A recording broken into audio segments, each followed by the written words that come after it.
This is the audio for a post on the Movements in America Substack. Check out the website at movementsinamerica.substack.com. Link is in the description. Networking to find movement catalysts. Networking or making friends. The word networking feels as lifeless as a graveyard in a ghost town. If I could squish networking with my foot, everything terrible about corporate America would ooze out between my toes. I would rather lie face down on my concrete driveway for 2 hours breathing in the chalk from my toddler's artwork than doing whatever networking is. At least that's how the word makes me feel. I only say the word because you know what I mean when I say it. But every time the word leaves my mouth, I feel a piece of my soul leaving with it. Right now, networking is my highest value activity to accomplish our strategic plan for 2026, but networking doesn't capture the heart of what I'm trying to do. When I read the word, I don't see leaders networking. I see them making more and more friends. So that's how I think about it. I'm trying to make more friends who want to team up in God's mission. Let me explain. Vision recap. Before we dive into networking, here's a quick recap of my ministry direction for this year. The overall vision God put on our heart. The gospel to every person and a multiplying church in every community of RDU until there is no place left. The current 5-year strategic objective. Our goal is to have 10 networks of multiplying disciples and churches using movement principles by December 31st, 2030. The current short-term objective. Identify 6 to 10 potential church planting multipliers, which will lead to 3 more actual multipliers by August 1st, 2026. For more explanation on this, read the previous post linked in the description. Paul's example. For the longest time, I thought there weren't any examples of networking to find leaders in the New Testament because there were so few believers at that time. The Holy Spirit showed me I was wrong. Almost every person who Paul teamed up with had been his friend for at least a year before they started working together. Barnabas. Paul met his first teammate Barnabas soon after his salvation, Acts 9:27. If anything, Barnabas was a mentor to Paul, and they worked alongside each other for years in Antioch before God called them to be sent out at the beginning of Acts 13. They brought along John Mark, who was Barnabas's cousin, so another close, years-long relationship, Colossians 4:10. Silas. Paul met Silas during the Jerusalem Council and worked alongside him as they delivered the message from the council to Antioch, Acts 15:22-35. When Paul chose Silas to team up with him on his second journey, they had already known and worked with one another for some time. Timothy. Paul didn't know Timothy before they teamed together in the second journey, but he did know Timothy's church and probably his mother and grandmother for years. Acts 16:1-3, 2 Timothy 1:5. Timothy joined Paul and Silas after a strong recommendation from the churches in Lystra and Iconium. Aquila and Priscilla. I believe Priscilla and Aquila were already believers when Paul met them in Corinth at the workplace. 2. They were all tent makers together. After a year and a half in Corinth, the couple accompanied Paul in his travels. Acts 18:1-3, 11:18. My takeaway. There is a pattern of Paul teaming with people who he had known for some time or who was recommended by someone he was close to. He also spent time working alongside them before they traveled together. From Paul's example, I should expect to build relationships for some time with many people before I find a leader who will want to team up and catalyze more networks of multiplication. Lessons on finding leaders from a Cambodian CPM. I picked up Bruce Carlton's book, Amazing Grace, while doing some research for a missionary biography I'm planning to release later this year on Bill and Susan Smith. Bill supervised and coached the Carltons as God worked through them to birth a church planting movement in Cambodia. One pivotal moment for the Carltons came in 1992 when God led them to invest in leaders who would multiply. Bruce received this directive, but told God that he would have to bring the leaders.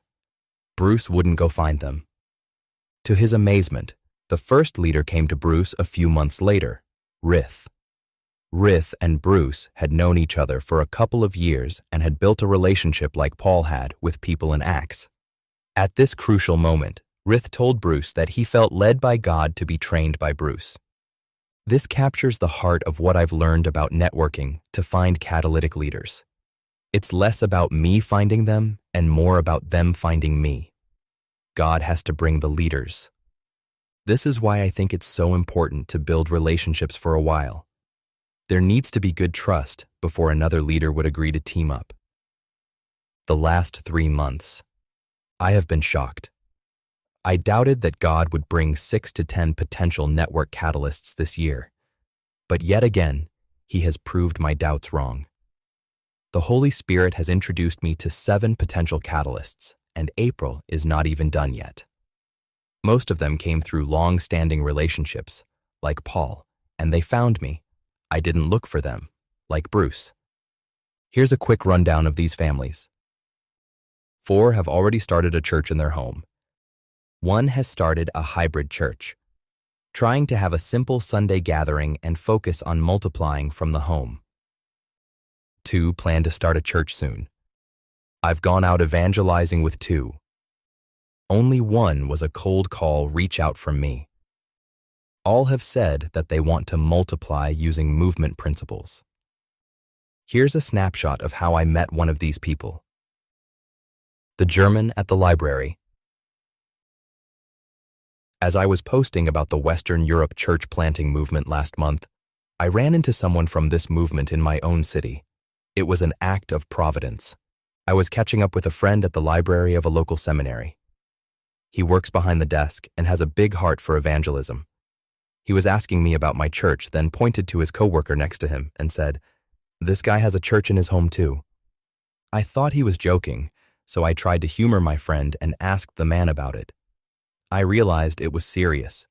This German man had seen a few people come to Christ and gathered them in his living room with his wife to disciple them as a church. I was stunned. I asked, "Why did you do that?" He replied, "I'm a disciple of Jesus, and that's what you do." I agreed, but I told him that most people would still not do that. As we kept talking, I mentioned the CPM above, and he said that he had been a part of that in Germany and was now here studying at the seminary. God had answered our prayers and placed an already trained church multiplier in my city.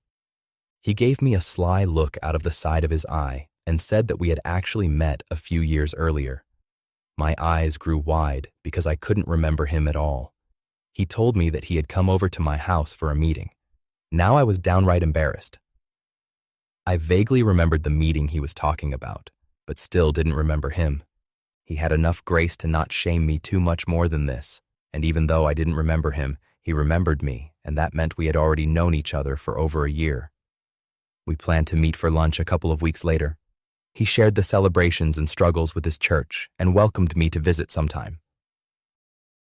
Time is key.